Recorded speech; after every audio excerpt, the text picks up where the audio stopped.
Ladies and gentlemen, I'd like to call this meeting to order with the singing of O Canada.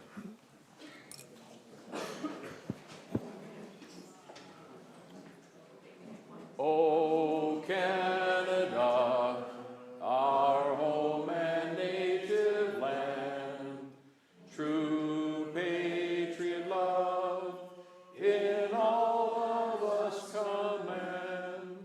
With glowing hearts we see thee rise, the true north, strong and free. From far and wide, O Canada, we stand on guard for thee. God keep our land glorious and free. O Canada, we stand on guard for thee. O Canada, we stand on guard for thee.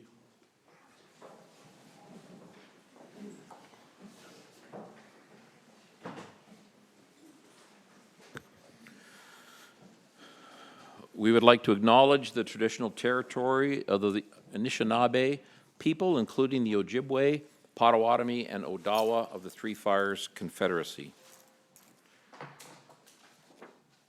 This meeting is being aired on public television and are streamed live and may be taped for later public broadcast or webcast.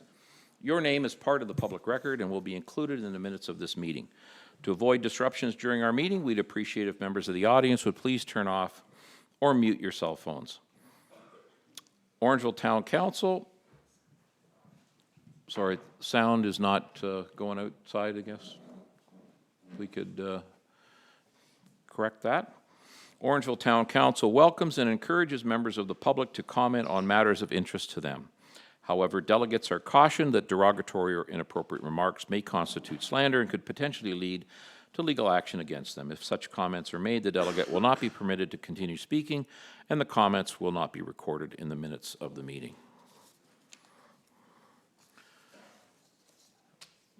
I want to move to approval of the agenda. We have a change in the agenda. We are moving item 13.2, which is the police vote. We're moving that up after the adoption of minutes of the previous council meeting. Also, Councillor Taylor has pointed out to me earlier that there's a date change in the Northman delegation. I believe the correct date for the celebration of the Minto Cup victory is December the 29th. And I think there's a date, incorrect date in this. May I have a recommendation to approve the minutes of the regular and closed meetings of council held on November 25th, 2019. I'm sorry? Oh, I'm sorry. Yes, let's back that up. May I have a motion to amend the agenda? Councillor Peters, second by Councillor Post. All in favor? Thank you. Need a motion to adopt the minutes of the previous council meeting. Councillor Taylor, Councillor Andrews, all in favor? Okay. Yes, we have to rise and report as well. So earlier tonight, we had a closed meeting of council, and I'm going to read this, this report. This is regarding a committee appointment.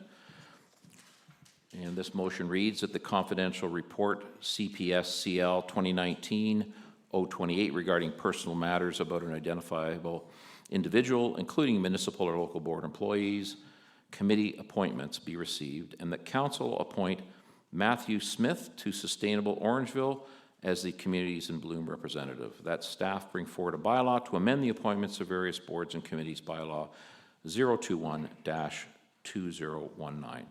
Moved by Councillor Peters, seconded by Deputy Mayor McIntosh. All in favor? Thank you. We also have a piece of information to pass to the public. During our closed session, Council received updated information in relation to the OPP's operational and security requirements related to the current facility, and an acknowledgement of its acceptance, the costs of which are estimated to be an additional $300,000 for a total of approximately $1.1 million in renovations required to the building. Okay, moving on, 13.2. I'm going to read this motion.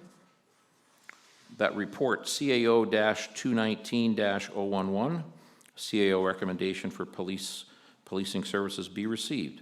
That Council of the Corporation of the Town of Orangeville accept the Ontario Provincial Police Costing Proposal for Municipal Policing presented to Council on June 10th, 2019.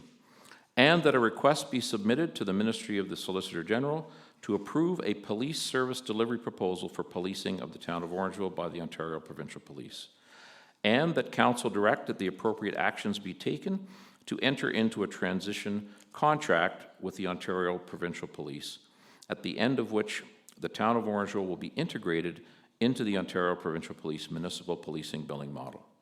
And that the Chief Administrative Officer be directed to report to Council at the appropriate time with information about the required actions to be taken, and the Council pass a bylaw to confirm its acceptance of the Ontario Provincial Police Costing Proposal for municipal policing proposals presented to Council on June 10th, 2019, and the Council direct the Orangeville Police Services Board, the Orangeville Police Service, and the Chief Administrative Officer to take the necessary steps to implement the transition and amalgamation of the Orangeville Police Service with the Ontario Provincial Police.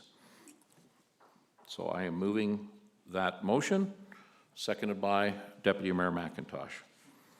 So we're going to take a couple of minutes here for each council member to make a comment. I'm going to begin. So this has been a difficult period of time for council members and for the town staff and the public. I want to thank town staff. I want to thank our consultant that came and gave some clarity to us as well. I also want to thank Orangeville Police Service for participating in this consultancy particularly. And I think it's very important to thank members of the public for sharing their views with council members. Okay, I'm going to go on to Councillor Peters. Sir. Thank you, Mr. Mayor. To start, I want to sincerely thank all the citizens that reached out and engaged themselves in this process. I hope each and every one of you feel you were given a chance to express yourselves and that this process was as transparent and accountable as you hoped. I also want to thank town staff and the OPS officers for enduring this process again while maintaining a high level of professionalism. I truly believe that the process itself was open and fair. It is impossible to know 100% of the facts concerning any decision, as things are constantly evolving. That said, anyone who knows me knows that I'm detailed and thorough. This issue has been at the forefront of my mind for the last 6 months, as it should. I was elected to make difficult decisions and to represent the best interests of the town as a whole. I came into this exercise with an open mind and did not campaign with a specific outcome in mind. I campaigned on long-term thinking, and I campaigned on attention to detail. Having taken in all the information, attending ride-alongs, touring facilities, discussing the matter with other towns, and meeting with numerous members of the community, I believe the OPP can serve this town productively and cost-effectively. They are an upstanding force with a proven track record across more than half the municipalities in this province. Having a consistent force with our neighbors will allow for better communication and a more cohesive approach. They have excellent training standards and deliver a variety of services not provided by small municipal forces. I strongly encourage our dedicated officers to pursue a position during the transition and to continue their service in our wonderful town. I believe people that enter the field of policing do so to make this world safer by serving the public, and this can be accomplished regardless of the patch on their uniform. I'd also like it noted that all my decisions at this table and on behalf of the town are and will continue to be independent of any undue influence. Thank you very much, Mr. Mayor. I think it's important that I preface my comments by stating that for me, this has never been OPS versus OPP. It's not a battle to determine a winner, nor is it possible to cheer for one force over the other. Regardless of the decision that is made here tonight, I'm confident that our community will be well served and protected by the officers who have taken a pledge to serve and protect. I feel a deep connection to our police service, but that has little to do with the crest on their shirts. It is rather a deep gratitude to the men and women who have taken an oath and who give themselves to ensure the safety of my family and yours each and every day. And I'm confident that regardless of which name is on that crest, these dedicated officers will continue to do just that. I've had to make some tough decisions in both my personal and professional lives, but I don't recall any decision being as difficult as this one. It is an issue that has caused deep fractures in our community, and I assure you that this is not a decision that I've taken lightly.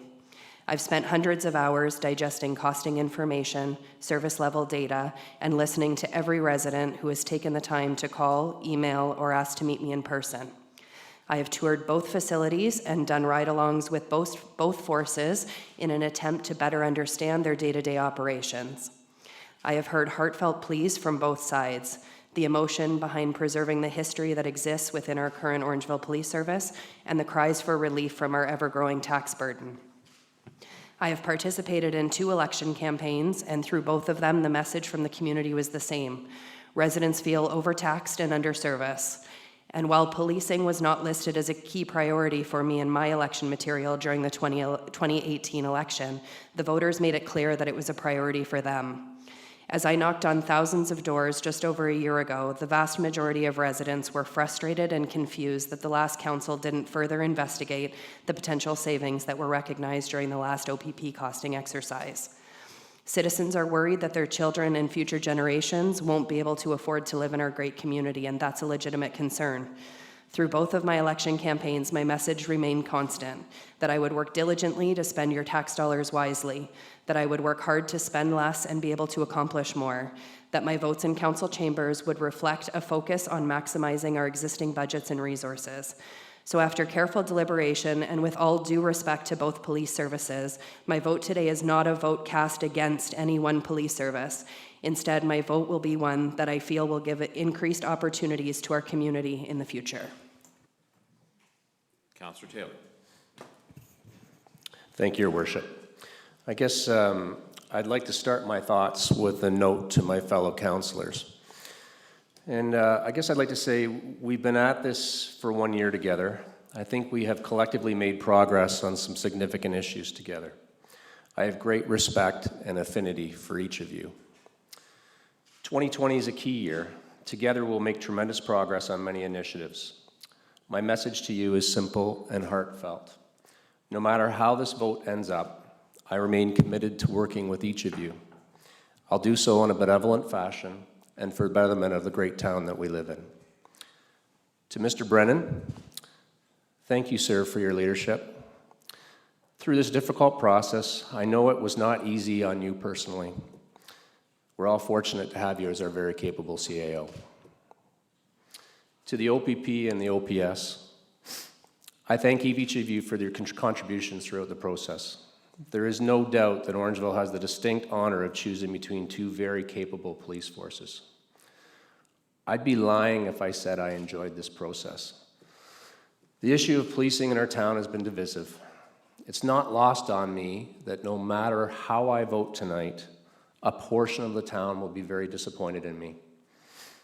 To those on the other side of the issue for me, I commit that I'll turn my focus to whichever direction this council chooses. I will be on the bus moving forward with you.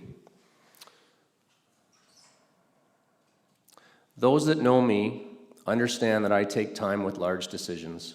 I weigh every angle over and over again. Fiscally, I'm a very conservative person. To this day, I have the very first dollar I ever made. I'm embarrassed to say. If I don't have the money to buy something, I don't buy it. To that end, I'm concerned about the amount of money that would be required to transition to a new police force. The costs are significant.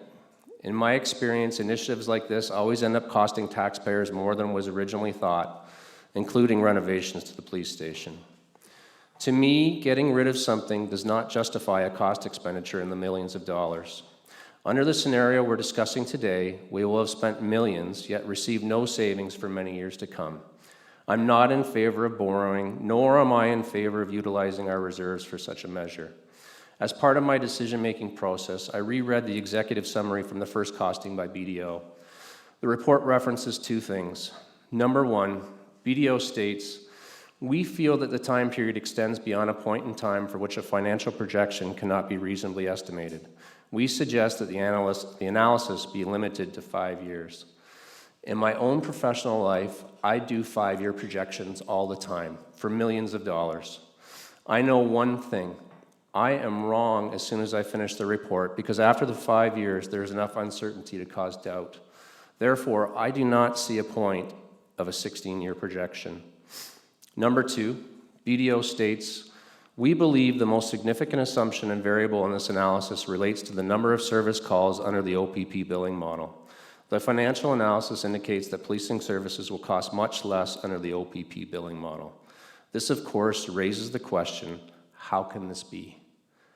I too ask, how can this be? There's something between what we were given in service calls and what has been given to us by the OPS. So for me, that is key.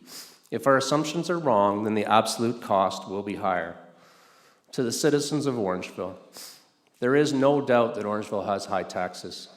Changing police forces will not lower your taxes. The truth is that there is a long list of projects in this town that must get done. Orangeville won't see any financial benefit from an OPP decision today until at least 24 or 25. That is, provided the assumptions are correct on service calls and transition costs. Lastly, at the end of the day, I have to look at myself in the mirror. I'm comfortable with how I'm voting because I think my rationale is well thought out. Regardless of the outcome of this vote, I will do everything that I can to ensure that the vote of this council is implemented with excellence. With much consideration and respect to all in this initiative, I choose to keep the Orangeville Police Service.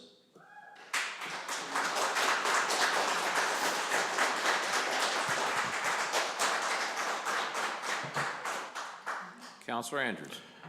Thank you. The process of determining if we as a council are to select the OPP proposal or stay with the OPS to service the town of Orangeville has been lengthy, contentious, and filled with an extensive outpouring of our community. To each of you in our gallery, at home watching, in our community, the decision that I will be making this evening is based on spending countless of hours and many sleepless nights reviewing all of the information. And I stress all of the information that we as councillors have received. And this doesn't include the hundreds upon hundreds of people that I spoke to on the campaign trail last year who candidly expressed their thoughts. I want to thank the hundreds of people who've personally reached out to me, and just a few include Jeff Gillespie, Christina Zarowski, Carolyn Devonshire, Wayne Neal, Ron and Doreen Hydewip. All have their views on this decision, and all have taken the time to express them. During some of the consultation period where the public commentary was made, I was truly taken back by the passion each person displayed in front of that microphone, no matter what side of the fence they sat on. The steps to making the decision has been fraught with emotion, as I have the utmost respect to anyone who is in the profession of law enforcement, serving and protecting our community first. I have, as some of you may be aware of, a direct connection to law enforcement profession through many years guiding hundreds upon hundreds of potential police officers wearing my post-secondary education hat. I have a number of family members and friends who've served in the capacity of civilian employees, constable, investigator, chief, and superintendent. These family members and friends have served on local, regional, provincial police forces, including the OPP and the RCMP. Their fraternity is strong and resilient. Each have shared their views, too, on what is the best approach in order to help me make the decision. It is the human capital where I'm having the biggest struggle in making my decision today. The human capital of the OPS is such that there are real people committed to this community in so many different ways. They've demonstrated it through their day-to-day policing and supporting Orangeville and making our community safe. They've done so through education, participation in community events, and just being there when we need them. The same can also be said about the OPP, with a remarkable history and commitment to over 300+ communities that they serve with pride within the province. I focus on the closing comments from the consultant in his presentation of last Monday, and I quote, "Council has the task of choosing from two equal police services. There's no evidence to indicate one will provide a lesser level of service to Orangeville than the other. When I decided to run for this municipal seat in last year's election, I reviewed the concerns as echoed by the people of our community. I listened, and I listened intently time and time again. It was our high property taxes and those costs associated to it. This council was elected with 7 new perspectives, all with various and sound experience. We were given a clear mandate as far as I'm concerned. I was elected based on these pillars: my integrity, fiscal responsibility, and personal accountability. And it is with these pillars that I'm making my decision tonight. I was elected to make decisions, sometimes very tough decisions on their behalf, to do so with concise and appropriate thought, applying integrity and fiscal prudence. Councillor Sherwood. Thank you, Your Worship. Since taking office, I have clearly set out as one of my strategic priorities to focus on effective financial management and cost containment. I feel comfortable with the process that this council took, and I feel good about all of us working hard to do our due diligence and allow the public their opportunities to provide their input.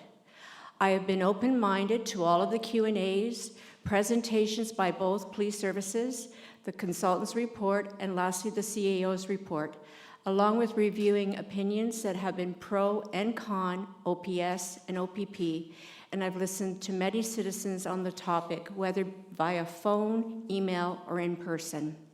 I have had ride-alongs and site visits at both services, and I have the utmost respect for both police services. This has been a long process, I agree, but it was definitely something that this council wanted in order to not rush the decision. This decision is not about the past, but is focused on embracing the future and ensuring that the town can continue to meet the needs of our residents and businesses while being fiscally responsible.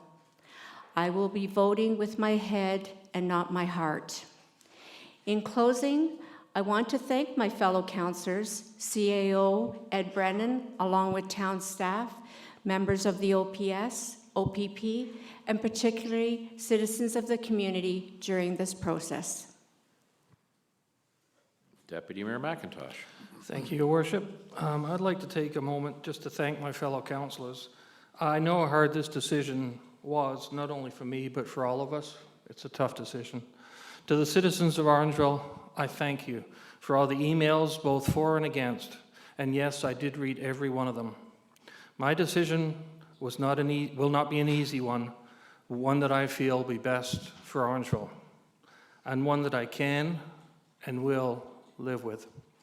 Thank you. Okay, with that, we're going to ask for a recorded vote. Madam Clerk. As per protocol, I will vote first. Mayor Brown, Yes. Councillor Peters, Yes. Councillor Post, Yes. Councillor Taylor, No. Councillor Andrews, Yes. Councillor Sherwood, Yes. Deputy Mayor McIntosh. Yes. The vote is carried. Thank you.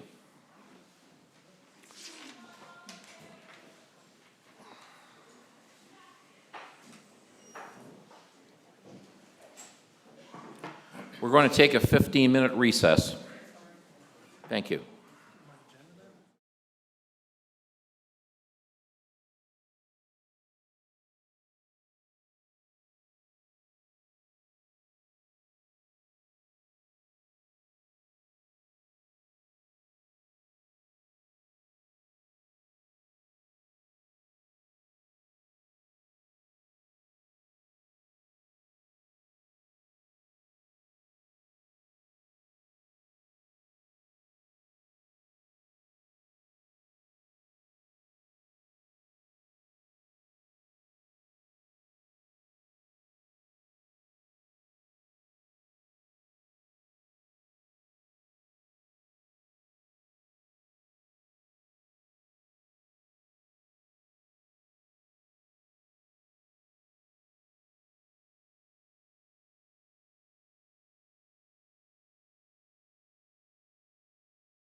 Ready to get started? Councillor Taylor, here he comes. Very good. Okay, ladies and gentlemen, we're going to move on to item number 10. This is our presentations and delegations. The first delegation is Cynthia Rayburn and Josh Sanderson. You folks would like to step up? Oh, and others. And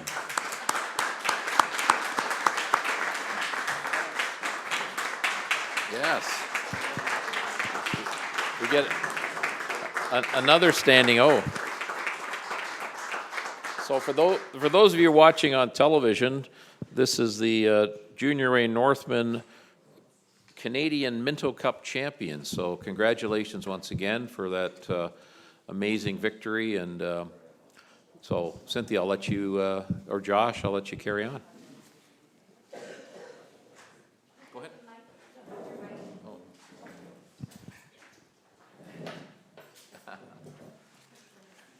Yeah, that's probably better. Yep, I'm good.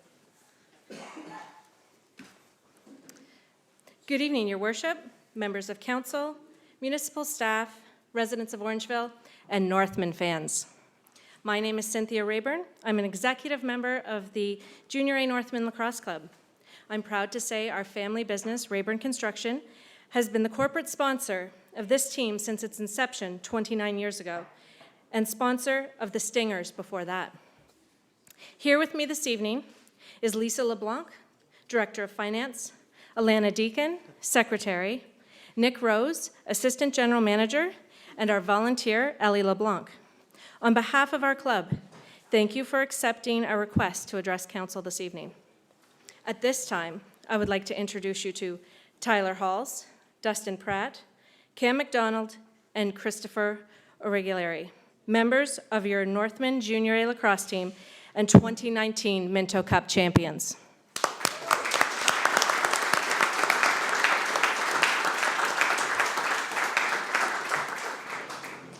The Minto Cup is awarded annually to the champion junior men's box lacrosse team in Canada.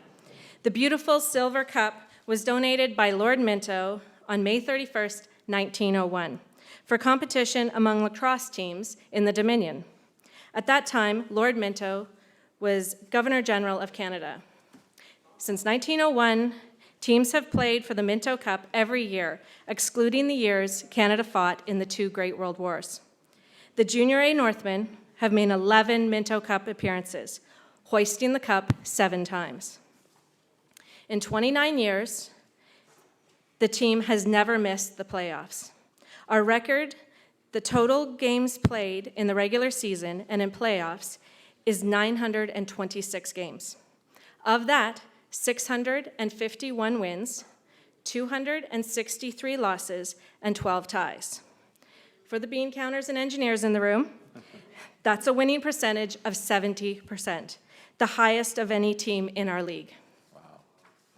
Truly, it takes a community to win a national championship. From the moment the Northmen won the Ontario Junior A Lacrosse Championships and hoisted the Iroquois Trophy, the fundraising for our Minto Cup journey began. I have been overwhelmed by the gratitude and support to live in a community that supports its own like Orangeville does. We received many donations from fans and supporters during our Fan Appreciation Day held in August, 3 days before the team flew to Langley, BC for the Minto Cup tournament. Many of our regular season sponsors, local Orangeville businesses, generously donated additional funds to help our team. Donations and sponsorships came in many forms. Many new sponsors, local businesses, and supporters pledged funds to help cover costs for breakfasts, lunch, dinners, and team snacks, while the team resided in hotels for the 2 weeks of the tournament. Our fundraising still continues to cover the costs for our Minto Cup journey.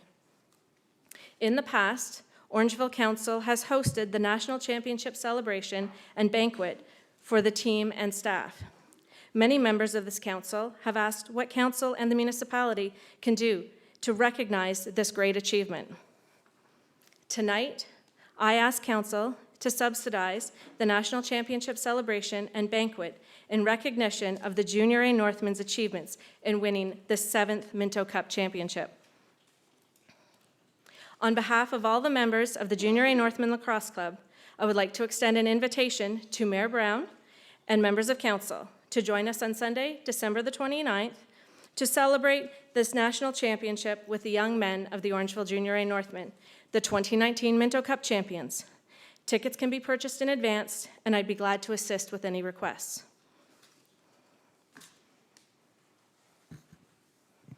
At this time, it is with great pleasure that I ask the young men of the Orangeville Junior A Northmen to officially present Canada's National Men's Box Lacrosse Championship, the Minto Cup, to Mayor Brown and the members of Council. I'll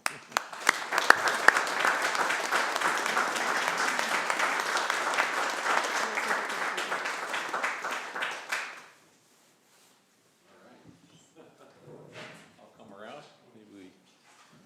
That's awesome. Yeah. You guys ever drank anything out of here? No. Strictly water.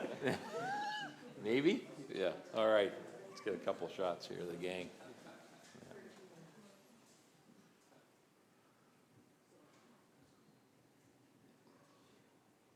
Yeah, that's amazing. Congratulations to all of you. Thank you. All the best. Thank you. Nice to see you. Congratulations. Yeah. And what's your mascot This is name? Salty. Salty is our mascot for the Northmen. Salty, I know you pulled it through. There you go. Ladies, nice to see you. Okay.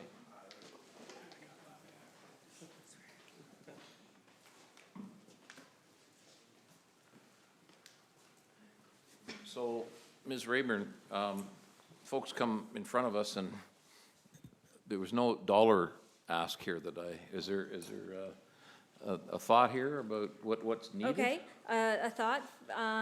So for the rental of Tony Rose and a catered meal, for us to have linen rentals, flatware rentals, glassware rentals for the players, the staff, and the coaching staff and parents, approximately our budget is $5,000. 5,000, okay.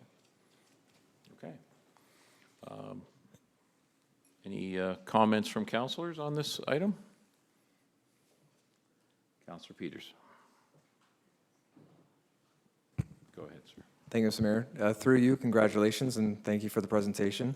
I'm hesitant to go all the way to the $5,000 amount, given that we do have a community grant process in place. I understand it's sort of a one-off occurrence and something worth celebrating. Maybe you could speak a little more about the structure and you know, whether the public gets involved and what the ticket revenue would go towards, that kind of thing. I'd certainly be in favor of waiving the rental fee, for example, for the facility that you're requesting. But at this time, I don't know if I'm willing to go up to the 5,000 for the event. Okay. Councillor Sherwood. Yes, Your Worship. My comment is, first of all, I want to congratulate you guys. I did do a shout out at one of our councils that got cut off in YouTube. But anyhow, I'm kind of going to allude to what Councillor Peters was talking to, and I would strongly suggest that perhaps this could go to the community grants, and I believe for sports teams it's $1,000 through the community grants process, but I would encourage that application be made expeditedly. Right. Deputy Mayor McIntosh. Yes, thank you, Worship. I'm of different mind of both my councillors. Every time we don't win the Minto Cup that often, I don't see that type of money being a big issue for something as momentous as this occasion. It's not something that's going to happen every year.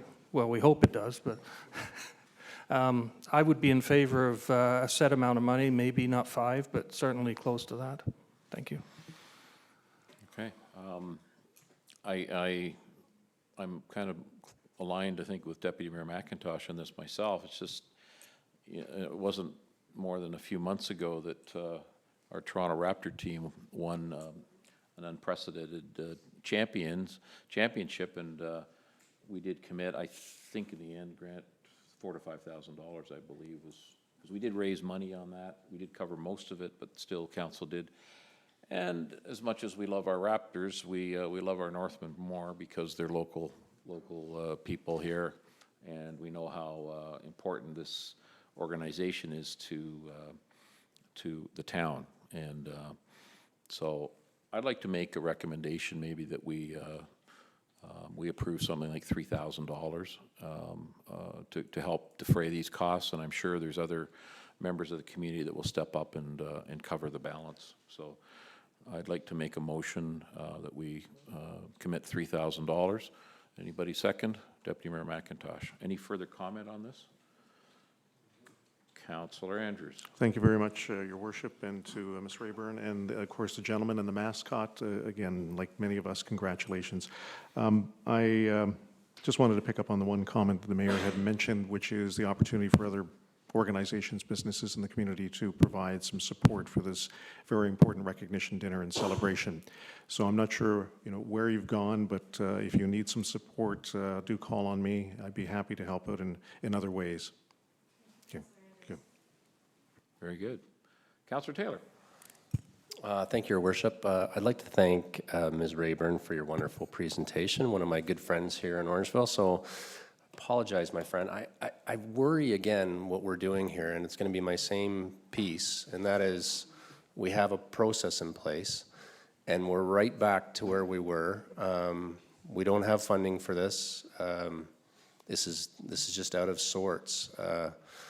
It's awkward to me because we're having a conversation about people and whether we're going to give them money or not, with them sitting here in front of us. But I feel really uncomfortable with this, even the $3,000, Your Worship, that you have said. And believe me, I think it's amazing that we've got the Mental Cup. It's not anything against this organization whatsoever. It's more about what we've been trying to do as a council, and we continue to veer and zig and zag, and I don't think it's the right thing to do. I'm not sure we've settled on. I'm not sure I can vote for $3,000. I don't know where it would be. Councillor Sherwood had mentioned the $1,000. That is a written policy. Potentially we could do that, but even then we haven't gone through the process here with what we're supposed to be doing. But it is in writing $1,000. It's nowhere near. It's nowhere written 3,000. So I'm rambling, but I'm uncomfortable with what we're doing. Yep. So I guess my only rebuttal would be national championships don't come along very often, and so. Councillor Post. Thank you very much, Mr. Mayor. While I definitely echo those statements by my fellow councillors regarding the community grants program, I do also recognize that this is a unique opportunity that's very time sensitive.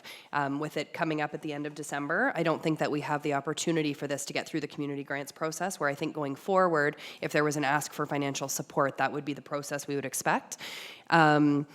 If I recall, and maybe I can defer this to Ms. Syed, along our budget process, we do have a line item specifically set out for council events that we had put in there for things like the Raptors event that we had done. And I think, if I'm correct, that it was a $10,000 line.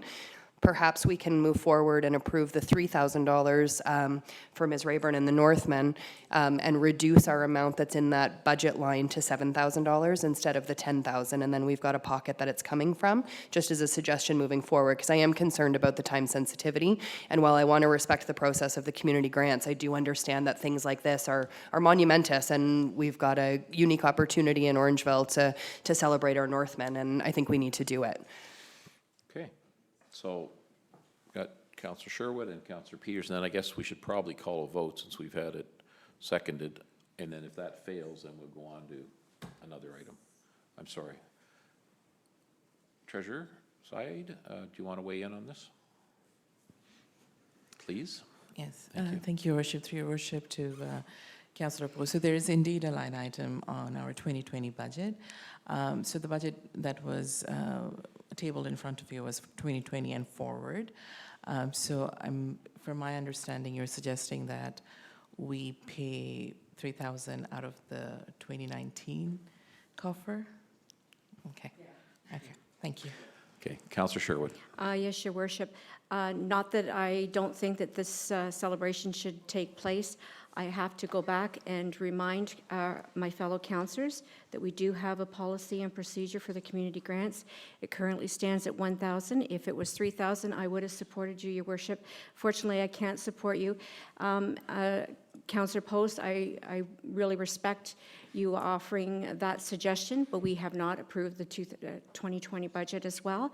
So again, I'm going to stick to the fact that our policy and procedure does say $1,000 towards sporting events. Okay, thank you. Councillor Peters. Thank you, Mr. Mayor. I just wanted to touch on the Raptors piece because I was part of that initiative. To me, the difference, and I may be mistaken, is that the Raptors event was a public event, free to the citizens to join us. As I understand it, I don't know much about the event you're planning, but it seems to me it's for a subset of the population and perhaps through a ticketing process. And so for those reasons, I would not support the 3,000. Okay. All right, well, we have a motion on the floor, so that was for $3,000 to be put aside for this celebration. Any further comment? We'll call a vote. All in favor? Against? Okay, so unfortunately that failed. Does another councillor want to make another motion? I'm sorry? Sure. Okay, the Orangeville Northman alumni are hosting a Minto Cup celebration the evening of December 29th.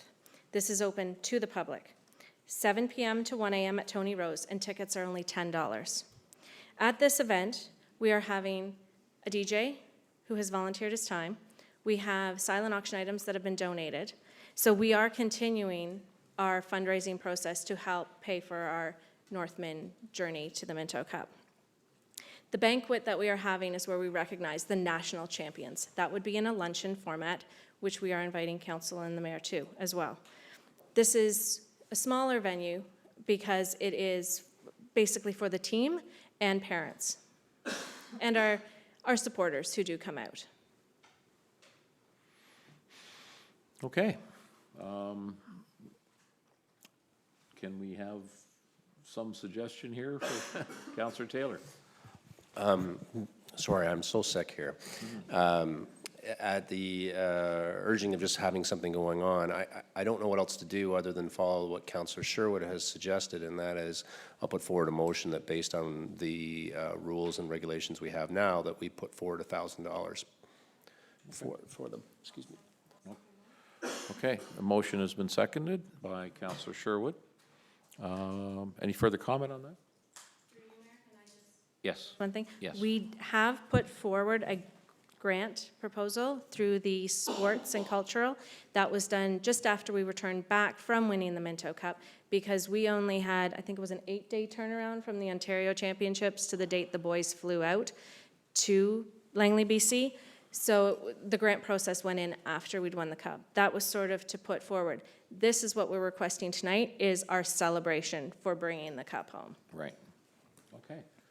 Councillor Taylor. Your Worship, I wonder if, trying to think creatively, starting to struggle here tonight. I wonder if we asked Ms. Rayburn to put forward, as part of the grant process, which would be in 2020, they would have to be, I know this is crazy, but this is how municipalities work, right? They would have to be out of pocket for a period of time. The grant process takes place as part of our budget. We could pay them out of our 2020 budget, but it would be after the event, and then it would follow the process. And that could be, you know, Assuming they're approved for that grant. assuming they're approved for that, right. But, you know, it'd be better than saying you're getting $1,000 today for doing something so wonderful for our town. At least they're in some sort of consideration.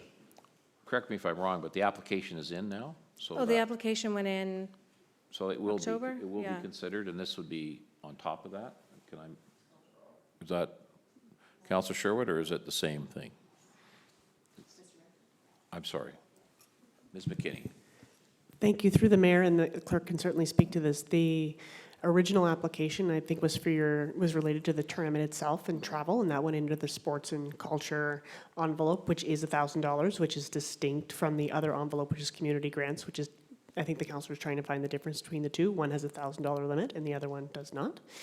And this particular application they're referring to has gone to the clerk and she has signed off on it, but it is separate from the celebration event. They do not have a current application in for that. And the amount, I understand, is $600 that they were eligible for the first time. 600, right. Okay. Councillor Taylor. So if I may, just continuing to talk this through, if we all agreed on $1,000 today, which should be fine, then Ms. Rayburn comes back to us, submits for the community grant process, we can give up to $5,000 as part of that. So that could easily solve this, but it would fit back in. I think those application deadline is come and gone, hasn't it, for the grants for 2020? Ms. McKinney? Through the mayor, the application process for 2019 has come and gone. The application for 2020 would still be open pending approval of the budget by council. Okay. Okay, very good. So, so the $1,000 comes out of this sports fund. There's another potential for them to apply for a community grant on top of that. Is that what we're saying? Okay. All right, so we have a motion on the floor for $1,000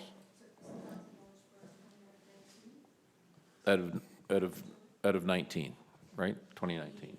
Yeah, Your Worship, may I just ask, so what is the amount we're looking for in totality? How much are we after? Well, I believe the Northman mentioned, Ms. Rayburn mentioned $5,000. Right. So what if we put forward a new motion that says, I'll put forward a motion that says we give them $1,000 today under the 2019 budget. I'll also put forward a motion as part of it, or a secondary part, that we give them $4,000 out of the 2020 grant process. Well, no, I don't think we haven't even finished our budget process yet, so we don't even have But we know that amount. there's a discretionary amount in there. It's not all spoken for. So that would solve this here today. Well. Councillor Sherwood. I would be probably putting a different motion. My motion would be to provide them $1,000 in the 2019, if we can find those funds, and then make further application for 2020, and we decide how much, they put in a recommendation for how much they want, and then we, as we go through the grant process, will decide how much we can allocate at that time. I don't really want to commit to the other $4,000 in the budget without reviewing all of the community grant applicants. I agree. Okay, so let's get through the $1,000 if we can, because that's on the floor. All in favor? We did have a second, did we not? Yes. Okay. All in favor? Opposed? None? Okay, so that carries. So what I'm hearing is we're asking you if you will put in another grant application. I know Councillor Taylor would like to approve it today, but I think my personal opinion is we need to see the full body of all the applications and weigh them. And we love our Northmen, there's no question, and I think there's going to be money coming your way. But today we just aren't. I think we're not prepared to make that decision today. Sorry, Councillor Taylor. I wonder if one of the Northmen might share a few words. Maybe that would convince us a little bit more. Like, we only hear from Ms. Rayburn, that's it. There's nothing else. Well, okay. So for the folks at home, this gentleman is Nick Rose, correct? Yep. Not only is he an alumnus, but a coach, I believe, and Yep. and a professional lacrosse player in his own right. So there you go. Yeah, so just from what everybody's talked about tonight, obviously with the celebration on the 29th, it is being hosted by the alumni, which I am a member of the executive of the alumni, which is non-for-profit, but if anybody is around all day on the 29th, we've got, like we said, we're renting the the hockey rink as well. We're putting together every single year. I think we're going on year 8 or 9, putting together a hockey tournament, which is all former lacrosse players, played for the Northmen, just come out, basically play a hockey tournament, and then most years we put together kind of a party like we are this year to help raise funds, obviously, for the team. We also do a golf tournament in the summertime, and just through the alumni, which is basically just guys like me who played a decade ago. I was lucky enough to win a trophy like this as well. Every time the junior A's or the junior B's go to a national championship, we dedicate $5,000 strictly from the guys basically coming out and going golfing and playing hockey and that kind of stuff. So the alumni family, the Northman family is strong, obviously, in Orangeville. We appreciate you guys considering helping the team out with some funds, but yeah, we're looking to be back in 2020 to win this thing. So hopefully you guys are able to help us out on that road in 2020. But if everybody can come out on the 29th, it's going to be a great time. I think you also heard tonight Councillor Andrews, who's associated with Humber College. He may have some funds that might, and for those of you who are watching tonight on television and for the rest of council, we'll try and shake the trees for you as well, okay, and try and get some further donations. I know we reached out for our Raptors Day, and maybe we can do the same to help you with this celebration. But thank you very much for coming tonight. I think that's, oh, I'm sorry, Ms. McKinney, yes. Mr. Mayor, I just wanted to confirm the direction also, because earlier, although you didn't speak to it in the motions, the waiver of the rental facility. Is another opportunity to save some money. Okay. Well, shall we have another motion there to waive the rental? Councillor Andrews, seconded by Councillor Post. All in favor? Okay, so that'll help you as well.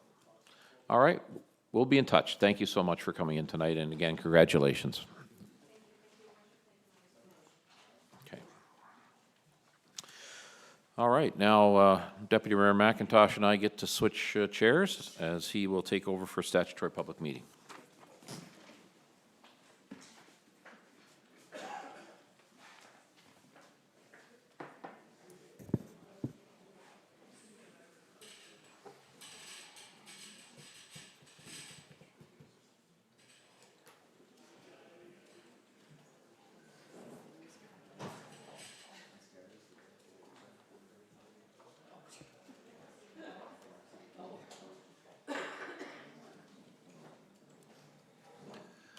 Okay, thank you, Worship.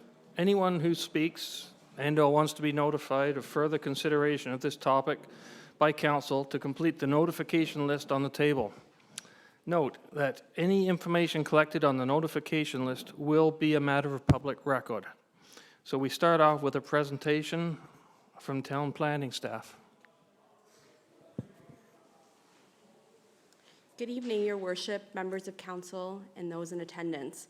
This is a public meeting being held in accordance with the requirements of the Planning Act in consideration of an official plan and zoning bylaw amendment application that has been submitted to the town. A public meeting is to share the information about the applications with council and members of the community to obtain comments and answer any questions.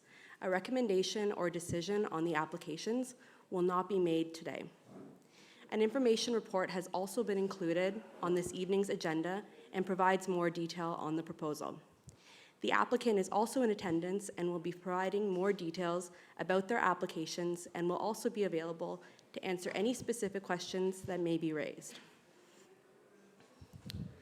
The applications to amend the official plan and zoning bylaw were filed by 2040771 Ontario Inc.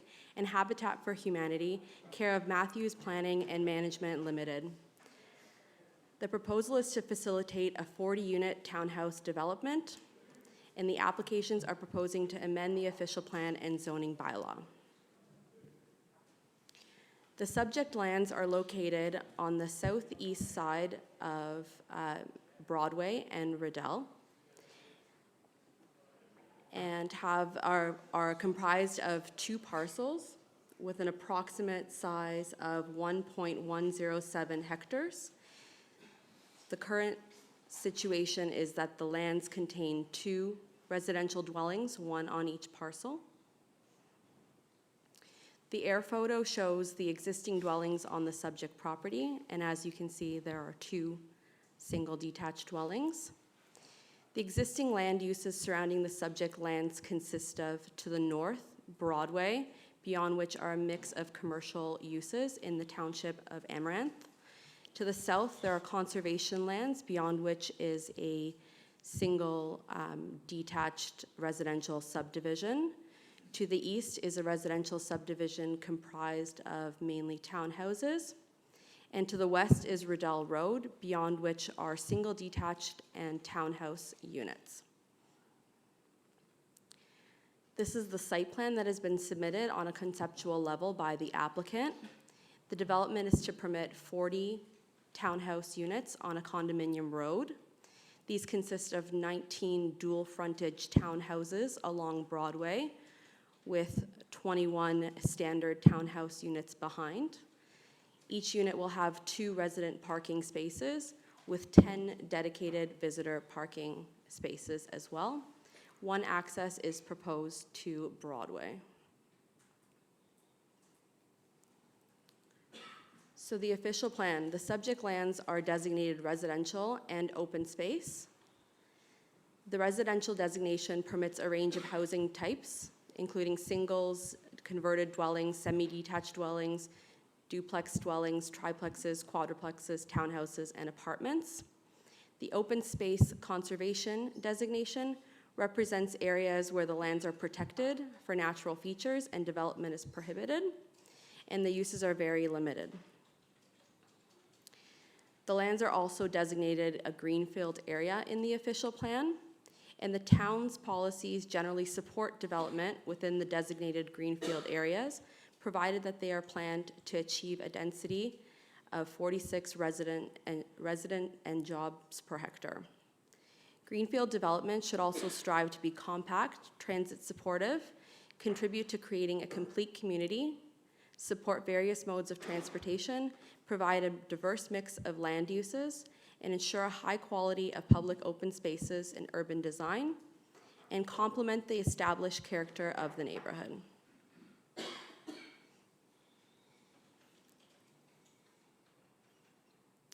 The proposed official plan amendment would remove the open space conservation designation such that the entirety of the subject lands would be designated residential. This reflects the newly delineated conservation boundary to the south of the property between Dinnick Crescent to the south. The official plan amendment also proposes to designate the entirety of the subject lands to low-density multiple. The low-density multiple designation permits a range of singles, 2 to 4 unit dwellings, and row townhouses with a maximum density of 49 units. These designations are consistent with the current designation framework of the newly developed lands to the east. The subject property is zoned D development zone with a holding symbol, which permits any existing dwelling units. The proposed bylaw amendment proposes to rezone the subject lands from multiple residential medium density with a special provision. Permitted uses within this zone include multiple dwelling units, such as townhouses, and the special provisions proposed are reflective of any site-specific attributes that would be required on the site, such as height and setbacks. And these are similar to the proposed modifications of the property to the east. A holding symbol is also currently applied to the subject lands and will be maintained as part of the zoning bylaw amendment.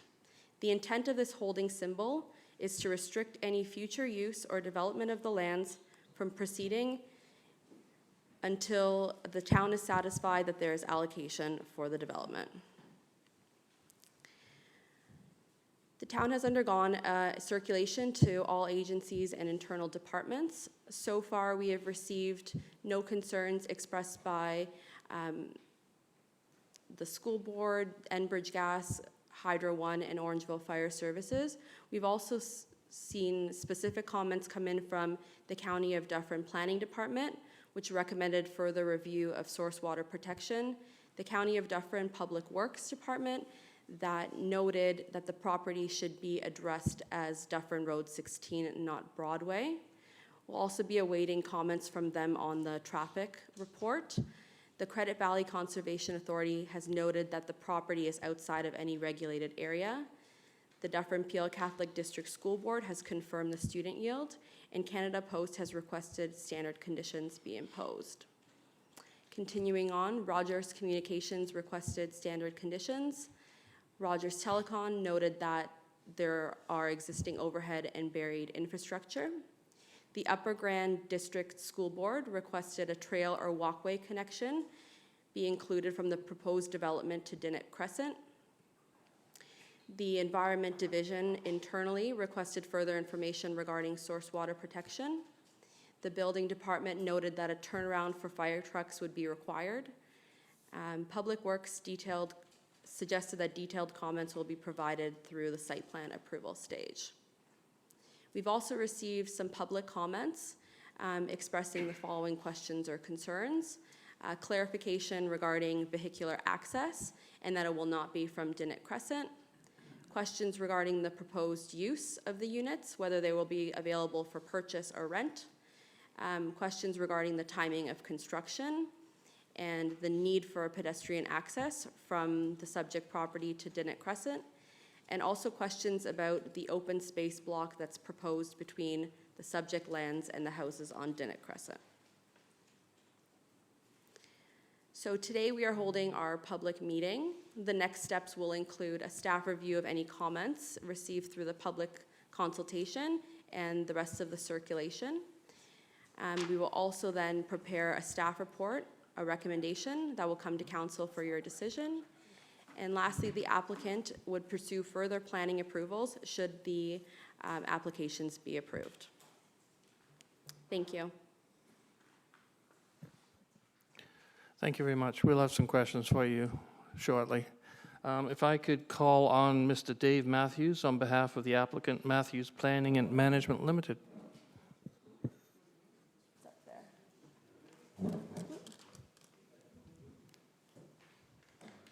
So you just have to scroll down, I guess. So, you can just, I'll leave the cursor there so you can just click down. Does that work?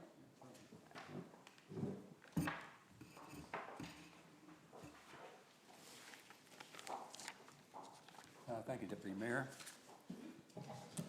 My name is David Matthews. I'm Matthews Planning and Management, LTD. We've been retained by the Brentwood Building Group and Habitat for Humanity to put forward the applications that Ms. Russell has described to you very well in terms of the planning background.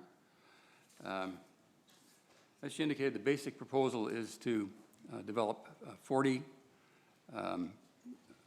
townhouses, a condominium form of ownership on a single private road with a single access to Broadway or County Road 16. The arrangement between Habitat and Brentwood is that upon approval, Habitat would be involved in the construction of 10 of the 40 units, up to 10 of the 40 units.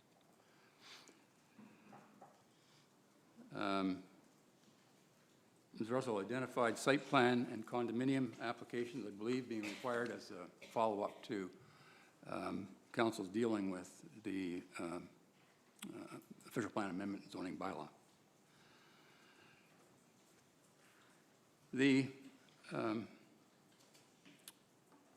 proposal of 40 units on the site translates into a density of approximately 47 units per net residential hectare.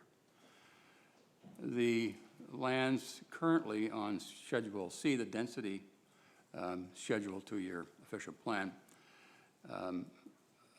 limits the development to 25 units per net residential hectare. So therefore, to provide for the townhouse form of development, we do have to amend Schedule C of that official plan. The designation, and in fact the zoning, would be the same as the, I believe it's the Rayville development to the immediate east, which was constructed over the past year or so. It's a similar type of product, and I'll get to that in a moment. I'll try to skip through some of the things that Ms. Russell dealt with, so I don't take more time than I need to here.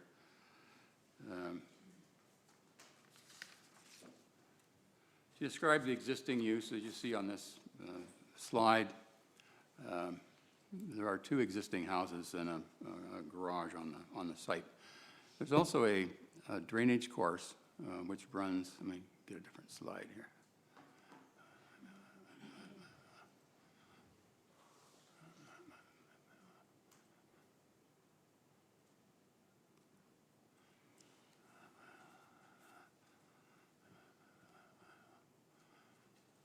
These aren't filling the page here. Need some technical help. I just slide it up. Oh yeah, okay, all right. This is a slide of the Habitat, the property owned by Habitat. It's the L-shaped property that you see here with a bunch of lines running through the middle of it. I'm drawing your attention to the line along the south limit of that drawing with a slight curve on it at the east end. That's the open space block that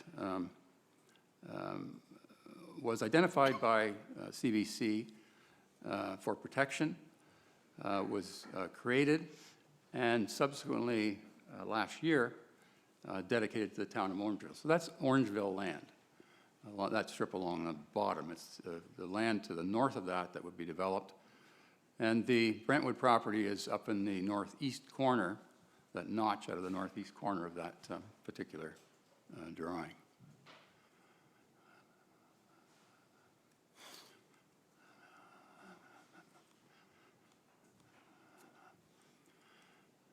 So this slide you've seen, that's the site, the location. I'm not going to go over that again.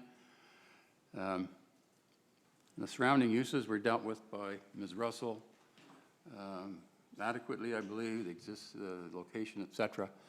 This is the site plan itself. It's a conceptual site plan of how the site could develop under this proposal. You can see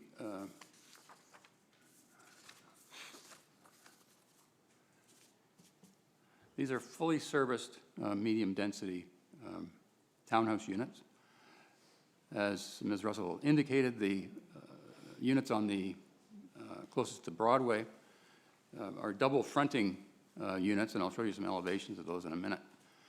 But they have access to the internal road. The front facade of the building actually faces Broadway.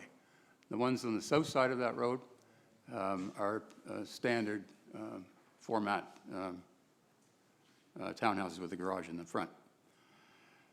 The plan has 10 visitor parking spots at the west end. It's a total of 8 buildings altogether, varying in size from 6 to 4 or 5 units in a block.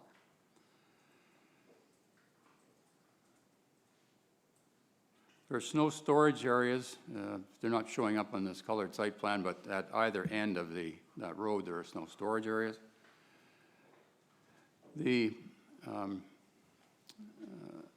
were made aware of some comments this morning from one of the residents about a walkway block connecting Dinnick to this development. We've not proposed in our plan a walkway. That block you see sort of coming through the middle of the south groups of townhouses is actually servicing easement. The services currently exist in a block that runs from Dinnick north to this property. and we'd be connecting to those services that were installed when Montgomery Village 2, I guess it was done. Those services were stubbed there specifically to service this property. The school board, the public school board, has requested that the town look at the possibility of putting a walkway in that easement, but we're not proposing it as part of our plan. We wouldn't object to it, but we're not proposing it.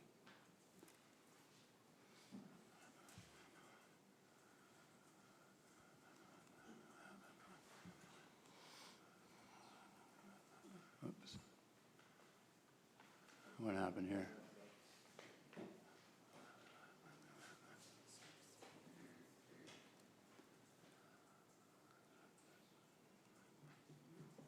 Okay, great.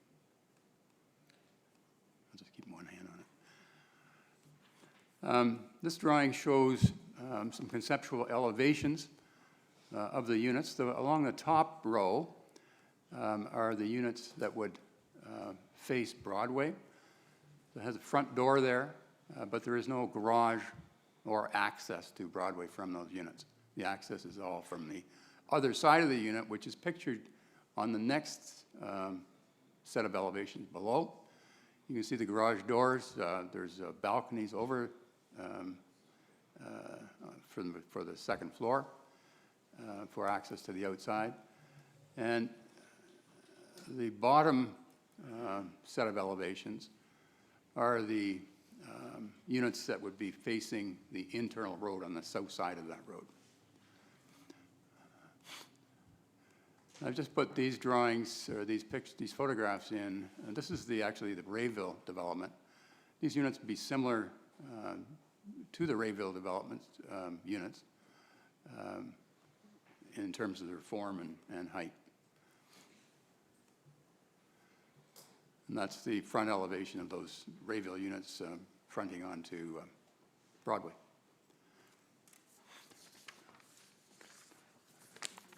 In the course of putting together the applications, we did a number of technical studies in the areas of traffic, noise, geotechnical engineering, and the functional engineering report itself. Just to briefly touch on some of those technical matters, the servicing report identifies the stubbed services I was just speaking about a moment ago, coming off of Dinnick from Montgomery 2. It indicated there's no stormwater management facility required for this particular development. And it made recommendations with respect to achieving appropriate water quality and sediment control during construction. There was a noise study done, and it identified, I don't have a picture of it here, but I'll show you on the site plan here.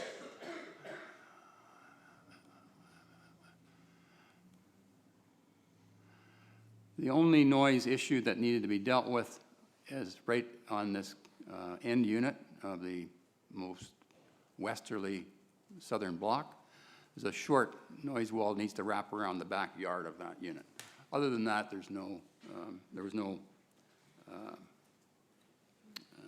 noise protection construction required. There are warning clauses, the normal warning clauses that have to go on title.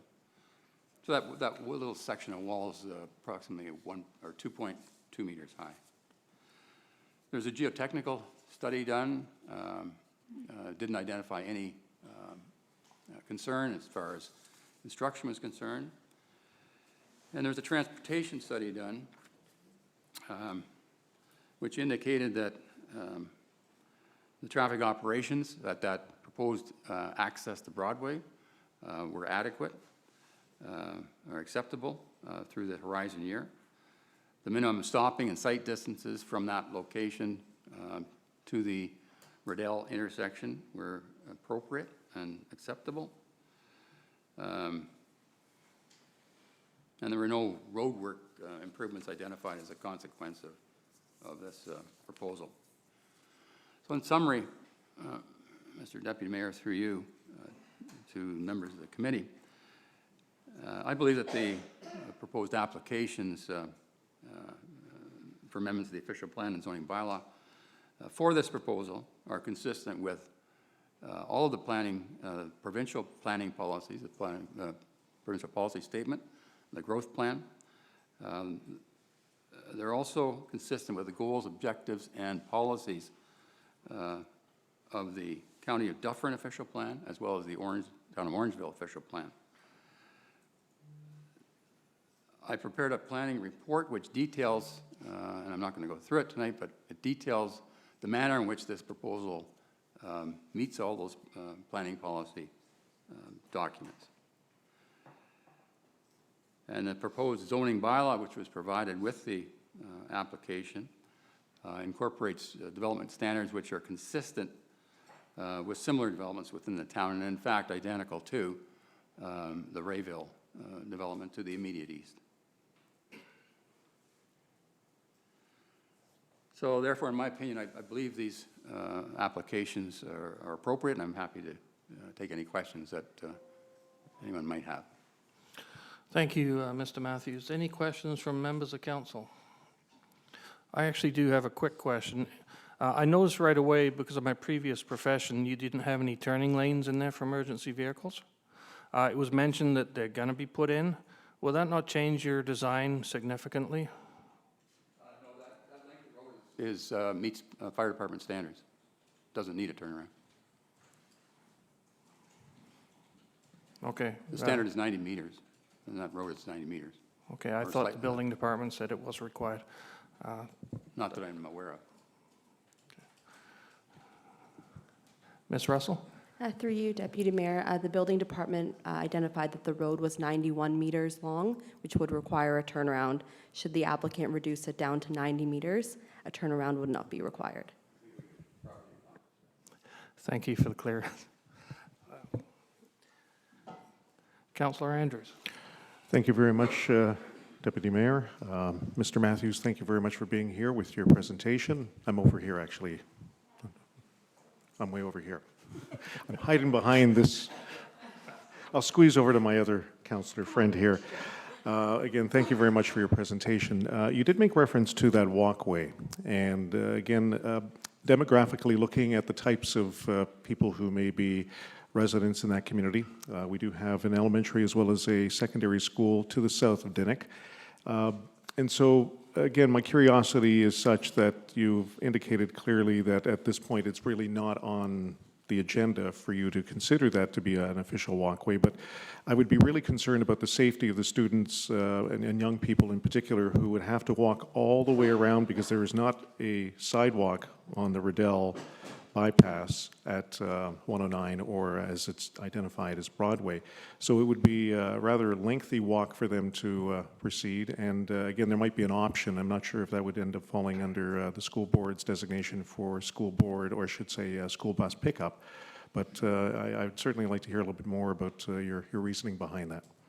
Well, certainly we would not object if the town saw fit to put a walkway either through that servicing easement or in some other location. Okay.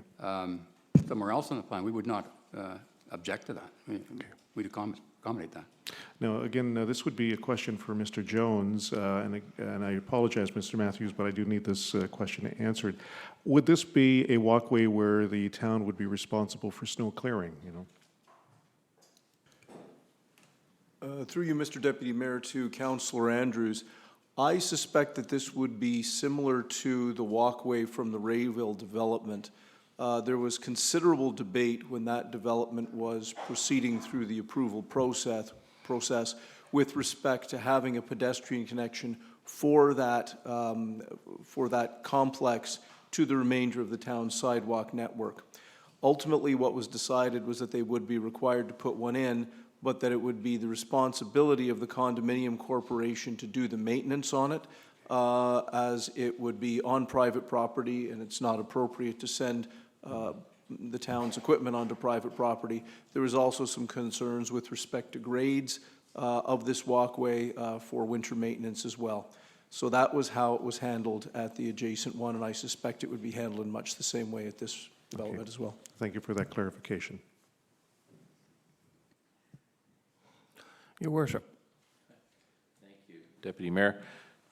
Mr. Matthews, I just wanted to ask, what's the width of that buffer zone between, you know, what you're showing here is town-owned conservation land? The lands the town owns? Yeah. I think the residents' letter measured it. I think it was 73 feet. 73 feet, okay. I'll double check that. Okay, and one more follow-up. So the buildings that are facing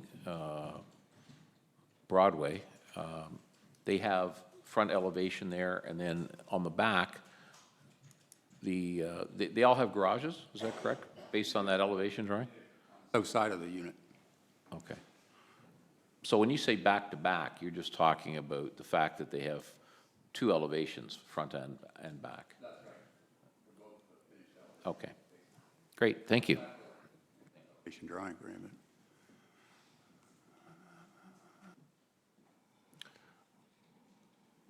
Councillor Sherwood. Yes, through you, Chair McIntosh. First of all, I will be directing a question to you, Mr. Matthews. However, I would like to ask staff first, and I believe I'm going to ask Mr. Osman. Can you tell me where the closest park is located to this?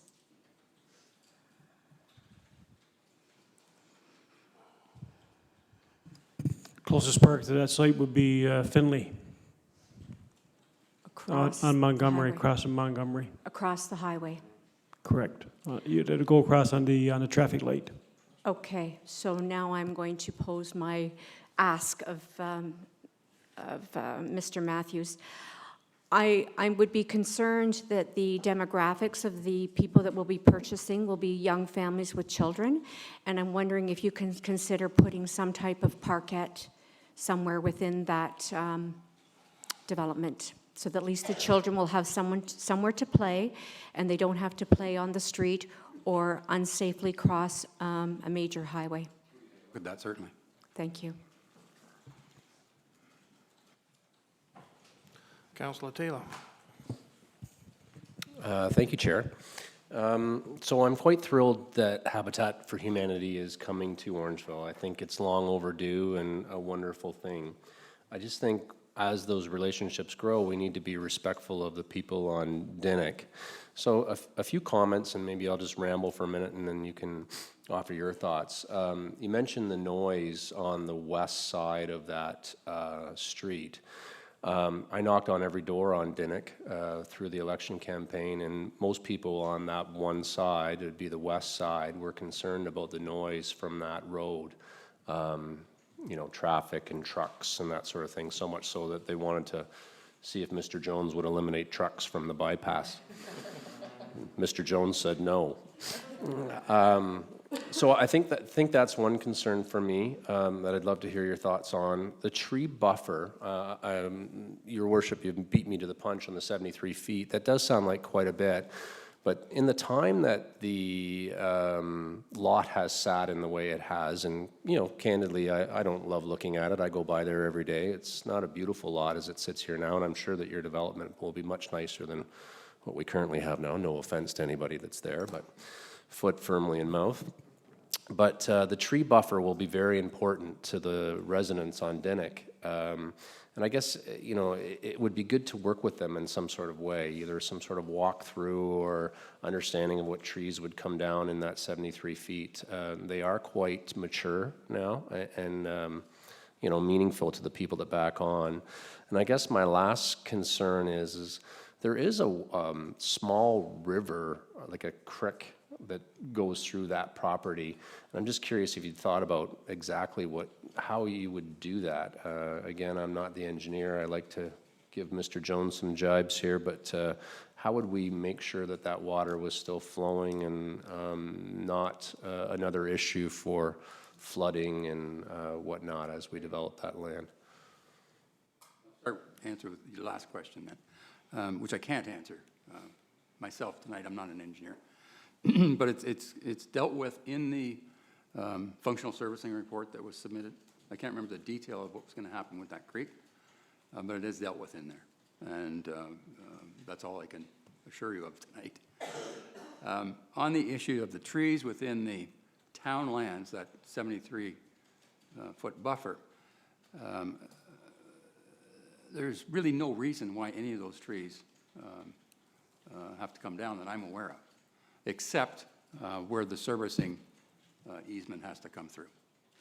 So there will be some loss of trees where that is, but other than that, the existing trees that are there can stay. And we would not be opposed to, during the site plan process, augmenting certain areas of that buffer, the town's buffer, of course with the town's permission. And it would be mainly the area west of where the servicing easement runs through. There's less trees in there now. So we prefer to augment those as part of this development. And to your first question on noise, the noise consultant did make the recommendations which I described in my presentation, short noise wall around the rear yard of the most westerly unit in the southern group. As far as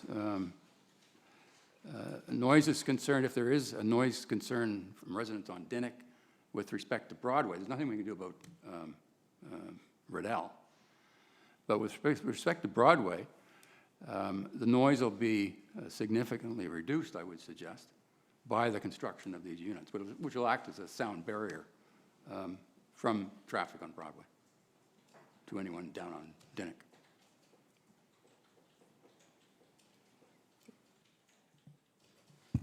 Councillor Peters. Thank you, Mr. Chair. Through you, thanks for the presentation. I would agree with Councillor Andrews in the promotion of a walkway in terms of connectivity, both for the school board, as well as if and when we move to the 4 transit loops, one it would be scheduled to come down west along Broadway and south along Rationale. So rather than have to cross Broadway, obviously it would be nice for them to pick that up on the Rationale side. So that's one item. And then if I could, through you to perhaps Ms. Russell or Mr. Ward, the site plan is not currently showing a sidewalk along Broadway, and I don't believe there's one to the east either.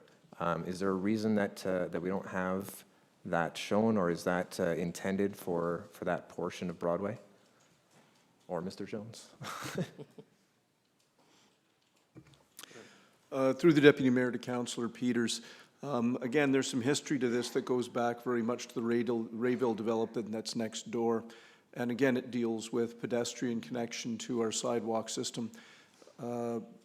When considering the previous application, the previous council as well as the school board wanted to ensure that there was a pedestrian connection for the development to the remainder of town.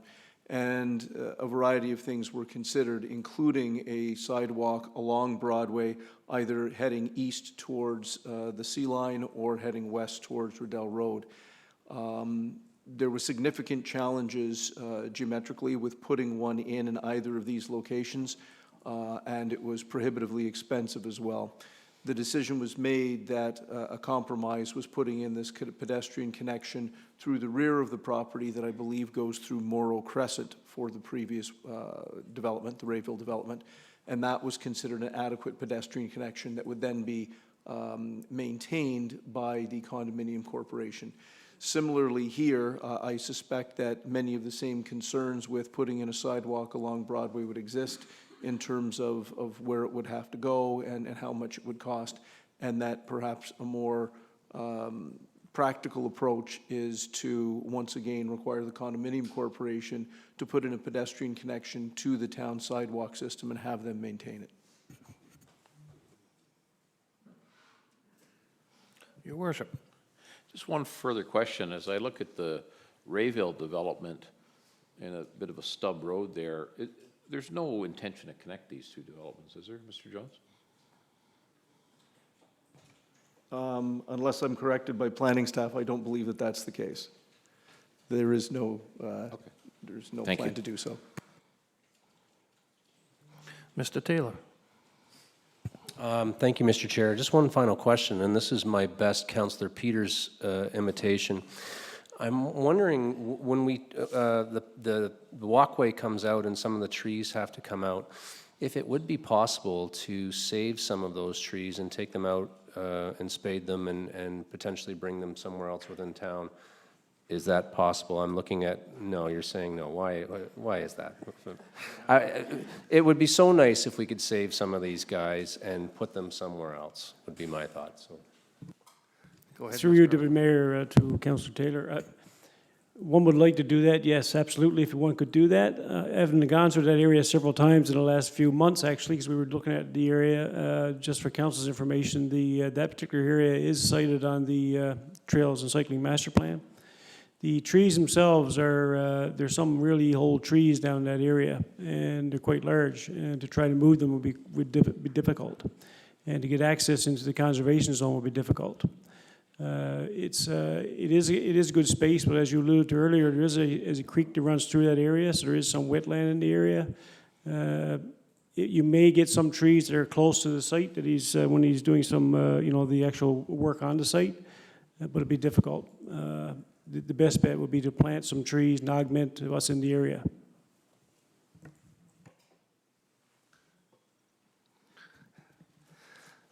Seeing no further questions, I would now invite questions or comments from the public regarding this application.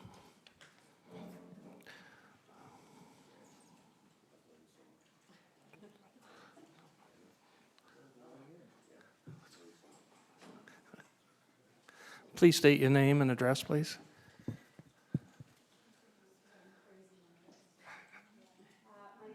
Jones, and I am a resident on Dinnick. I'm going to apologize because I had a nice, neat presentation, and now I've scrambled it up with notes, just with the new information, but thank you. So area residents in the Dinnick area have gotten together to express concerns and questions regarding this proposed development. I volunteered to be the voice of the area to try and help bring our questions and concerns forward, so that we all weren't traipsing in here. Yeah, I'm going to just summarize it. Thank you, though. So we're hoping to bring these questions and concerns to you prior to an approval happens. I know this has been a really busy week for all of you, and I hope that you had a chance to review the presentation that I sent you on behalf of the area residents. And assuming that you have had a chance to read it, I'm not going to read it again. I'm just going to sort of summarize, so I'm not going through it again. Basically, the concerns that have been brought forward are ones that will directly and indirectly affect homeowners in the area. There's a whole lot of little concerns, but if we sort of categorize them, they came down into sort of three major topics, if you will. Number one was the proposed layout, which, as you know, is a double row of townhouses with a road in between. If you look at the developer's plan, and I don't have it in front of me, but the drawing that, it's there. If you look at that with the map that I gave you on page 3 of the slideshow, I guess I could try and put it up.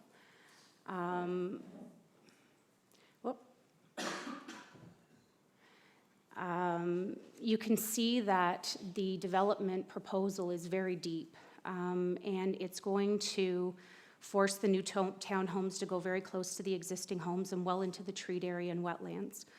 Looking at the photo on the screen, ours, you can see that the development is 50% deeper than the development that's already built to the east by, I apologize, I said Devonlea. I think you guys actually had a name for it and I've forgotten. And it does directly affect 50% more homeowners than it did on Samuel and Morrow. The town-owned land that is between the development and the homes on Dinnick makes up less than half of the treed area. So I appreciate that Mr. Matthews mentioned that he doesn't see a need for trees to be removed. Unless we're mistaken looking at the maps, there's definitely a very dense treed area on the town-owned property, which was 20.33 meters converted to feet. I like feet better than meters, so I said 73 feet. There is quite a big treed area still on the north side of the town property that is owned by the developer. So with all due respect, we do feel as homeowners that trees are going to be removed. I hope he's right and they aren't going to be removed and we're mistaken, but looking at the map, we feel that they are. So with that town land that is less than half of the treed area for the homeowners on Dinnick to the east of the roughed-in catwalk. So between house 29 and 31, there's a roughed-in walkway there. For the homeowners to the east, they are looking at having a large chunk of the trees removed. It does nicely act as a decent buffering for them right now. For the homes to the west of the walkway, it means that they're going to be looking directly into the yards of townhouses with no mention of a buffering. I would assume, I've dealt with developments in town before because of my career. They do usually put trees in and something in. It wasn't mentioned tonight, but I would assume, or we would hope, that for the residents on Dinnick to the west of the walkway, that there's going to be either a park. I think somebody mentioned a park would be a benefit. A park, trees, something like that would go in. The residents are proposing a different layout. We would ideally like to see a single row of single frontage townhouses instead of double, so that it isn't such a deep complex going right into the backyards of the existing homes. Councillor Taylor, thank you for addressing the creek in the back, because that is a concern that we have as residents as well, that there is a creek. It has extreme flooding in the spring. We tried to rally to see if anybody had pictures of it. Unfortunately, we put this presentation together in a very short amount of time because we just found out the details of this. I'm hoping one of us has it, but there is a huge flooding area that goes on back there, so we are concerned about the water and what's going to happen with the development. The second topic in the development is the concern with opening up and extending the walkway. It is roughed in, so obviously somebody has a plan to open it, whether it's the developer, the town, somebody does. So our concerns with the walkway is that we feel it'll make it a convenient location for people in the new complex to park cars. So if there's an overflow and they have company or there's not enough parking spots for them, that they'll park on Dinnick and just walk through the walkway to the complex. Extending the walkway is obviously going to take out trees. There's a huge dense area of trees in the walkway. And it is going to produce more pedestrian traffic, obviously, coming from the complex onto Dinnick. As mentioned in the presentation that I sent you, the location of this walkway is right in the area where we've been dealing with issues of visibility. There's a bad blind spot on the east bend, and we do have excessive speeding going on. So the increase in pedestrians posed with the safety concerns does create an issue for us and concern of a higher probability of somebody getting hit by a car, which is going to be a child. And just to make note, I just want to make sure that you guys realize the concerns that we've had with the excessive speeding and the blind spot, we have not addressed with the police or town council. So in your defense, it's not something that you're aware of, but it has become a very big problem that we are ready to take it to the police and the town. So that is a concern for us. 10 years ago, when that subdivision was built and that walkway was roughed in, the trees weren't as dense. I'm an original homeowner there, so I can matter of fact vouch for that.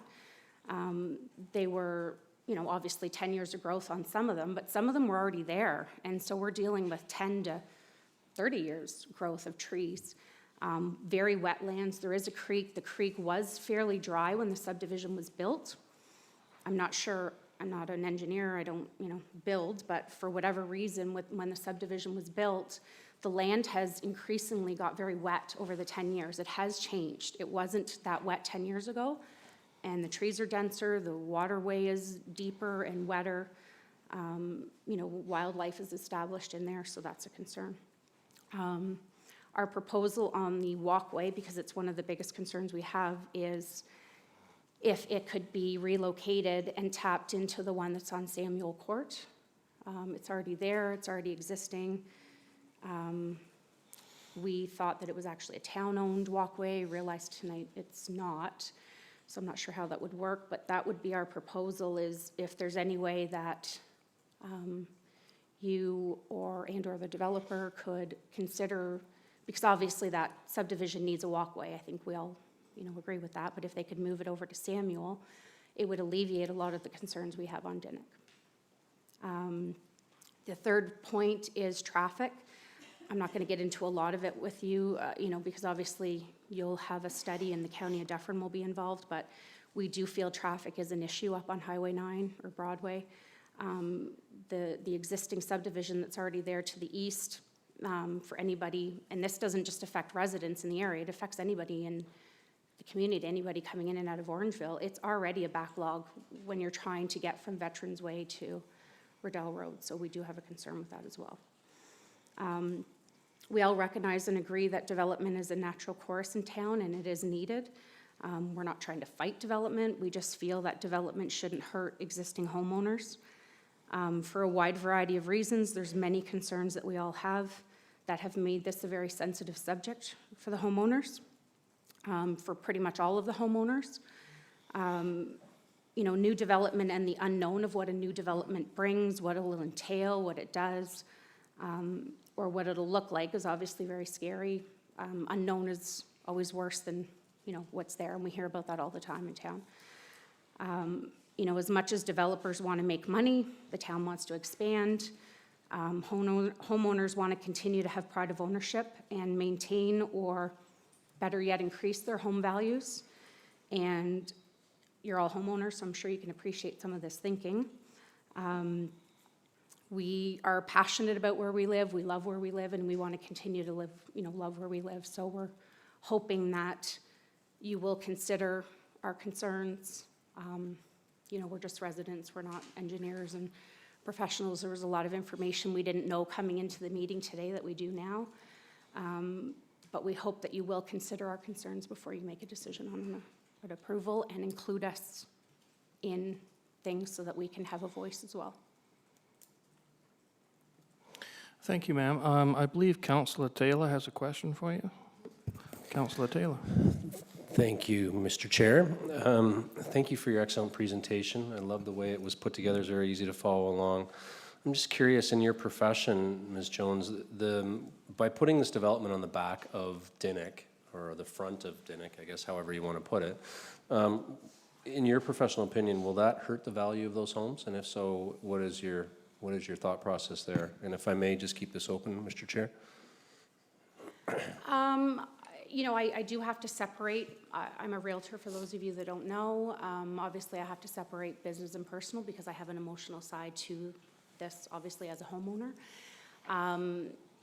I do have concerns with the layout of this. I'm, from a business standpoint, I'm open to looking into this and looking at what the developer's plan is more. But from what we have and what, off the top looking at it, I do feel that would have an effect on homeowners. I think that the homes to the east that are single frontage, there's a very large buffering between those homes and the houses on Samuel and Morrow. There was a lot of controversy and talk, obviously, with any development when that went in. And again, the unknown is scary. Once it went in, it's really not that bad. It's aesthetically nice. They did an okay job on them. There's the big buffering. There's the reservoir pond. Again, we're going by the unknown and what we're guessing. And I do feel that the depth of this coming down, it's double the depth of the one to the east. So it's hard to visualize, and I'm in the industry and I see a lot of development. It's hard to visualize. If you look at the one to the east, don't look at the longest lots, putting in a roadway and then another set of townhouses. It is very deep. I guess and that's part of the thing that we'll need to protect the homeowner's value is for us to work together with the developer, on sort of a compromise. What would the buffering be? Again, Mr. Matthews said he doesn't think trees will come out. If that is the case, that'd be great for the houses to the east. I don't see how that's possible because there is trees north of the town property. And there's houses to the south of that. But then what's gonna happen to the homeowners that are, from 41, 43 to 35 that don't have the trees behind them? What's gonna happen for them on a buffering? To protect their home value, right? Mr. Chair, through you, if I may. Do you have an understanding of how deep the backyards are on Dinnick? So if we've got, where I'm going is if we've got a 73 feet buffer zone, and then to the house of the backyard is, sorry, 20 on Dinnick? 20 feet? 120, Oh. like deep? You asked how deep Oh, are I know, they? but from the back of their home to the end of their yard, and I then don't plus. know because they're staggered, right? They're Yeah. not all, Would you say 30 feet, 40 feet? yeah, possibly, yeah. So there's 110, 115 feet of space between, which is essentially 2.5 lots in our town. Okay, I just wanted to visualize that. And then in your mind, Ms. Jones, what would be done with that walkway? So I've got your picture up here and I'm looking at, it's not that wide. Like if, I don't know what else we would do with it if it was, like what other uses would you suggest that be done? You wouldn't allow those two homeowners to simply take that property over, but then it would just sit there. Would have to purchase it, obviously. I mean, you can't expect. I don't know, I'm just asking for your thoughts on I think that would be a reasonable thing to ask a homeowner that is on either side of that. I don't think it would be an impossible thing to ask, would they be interested in splitting it, but I don't know how that works for the town. Okay, and if I may, I know you're gonna take this from me, Mr. Jones, so maybe I'll just ask you one other question, and that is, I'm guessing that this is going to be set up as 1.5 parking spots per unit. And if it is, I'd just like to say again, and we talk about this with every, you said 2? Oh, well, that's good. That's nice. Okay, it's just we get into this each time with these developments, and at 1.5, like I'm starting to have a bit of a reaction to it because I'm seeing other issues that come up with it.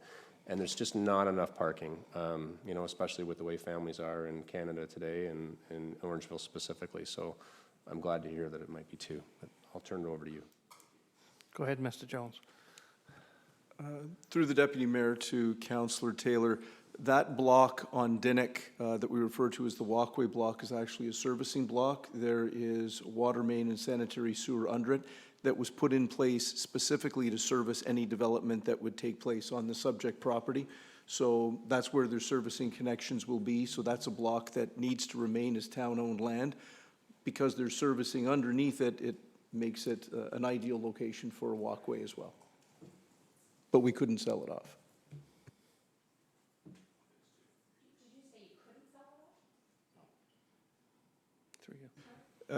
Through the Deputy Mayor to the resident, no, we couldn't because there's a water main and a sanitary sewer underneath it that's town-owned infrastructure.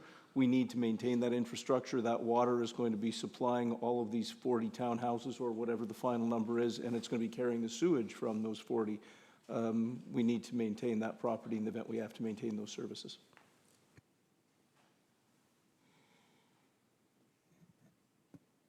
Thank you. Anybody else with questions or concerns? Please state your name and address. Gaetan Spiteri. I live in Orangeville. There's 4 considerations I'd just like to point out. I had not seen this before, and I lived in the area. But the road, the access off of Riddell, or not, sorry, Riddell, Montgomery, that's on the hill. Did I say Montgomery? Broadway, sorry. That's up the hill shortly after the intersection. And oftentimes people rush through that intersection in order to make the light. And I don't believe there's any turning lanes, there's any room for turning lanes there. Because the next development, townhouse development just up the hill is like that. And it gets pretty hairy at times trying to make a turn into that. That's one. Secondly is again, going back to the other development, which is further up the hill, when garbage trucks go in there, there is no opportunity to turn around. So they're backing down the full length. Those are pretty big trucks, and they're very young families. And that might be a dangerous situation.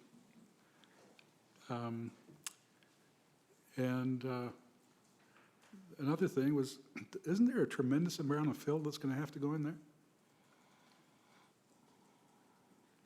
Because it seems to be like appreciably below the road level. And that's it. Just considerations. Thank you. Thank you. Anybody else from the public wish to speak on this item? Seeing none, we have a motion in front of us. Do I need a seconder?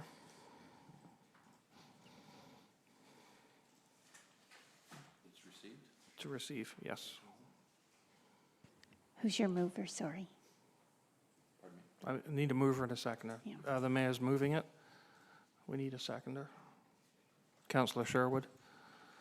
All those in favor?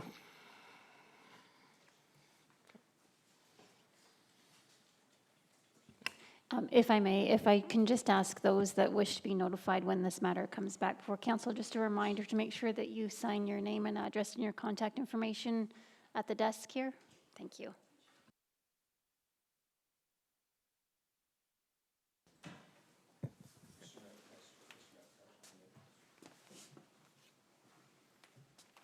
Sorry? Regarding, I just think it's important that people understand what we just did, right? It was received. There wasn't necessarily a decision made in the process. There's still a long process to go forward through. And the residents that were here asking the questions were heard, and this will come forward again. So there wasn't a final thing made here today. It looks like we've just left it and we're done. And I want to make sure that people who are watching understand that there's more to come on this. It wasn't decided tonight. Thank you.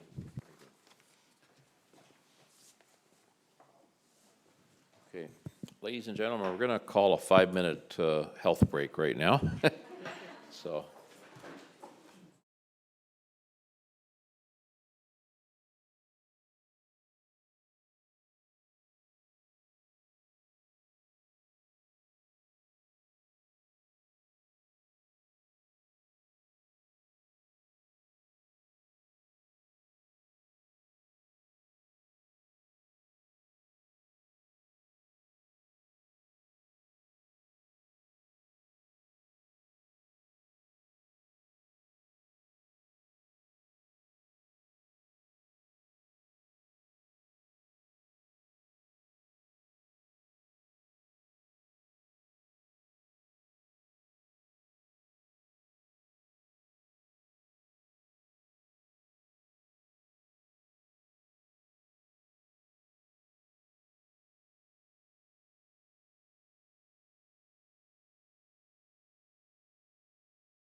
Along to item 13, staff reports.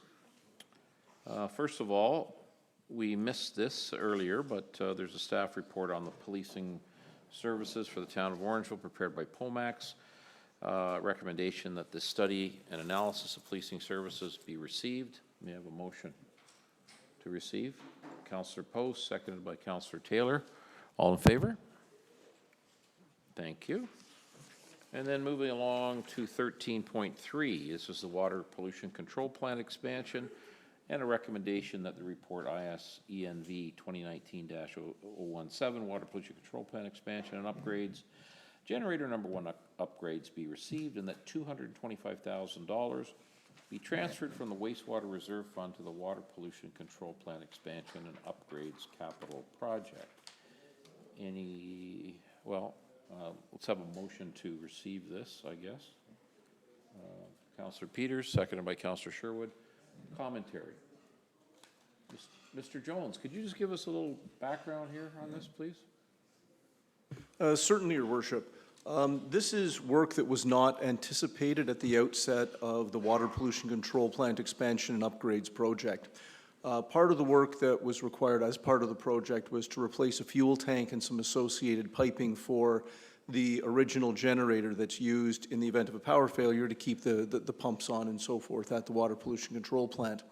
Once the work commenced, it became clear that the technical standards and safety authorities requirements for that sort of generator had changed.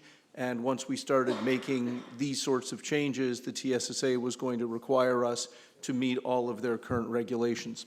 The consultant who was doing the project for the town, R.J. Burnside and Associates, then identified that there was a bit of work to be done, so we proceeded with doing the design work to meet the TSSA standards, and we went to tender on this work, and this amount that we're requesting is to complete the work to upgrade the generator to meet current TSSA standards.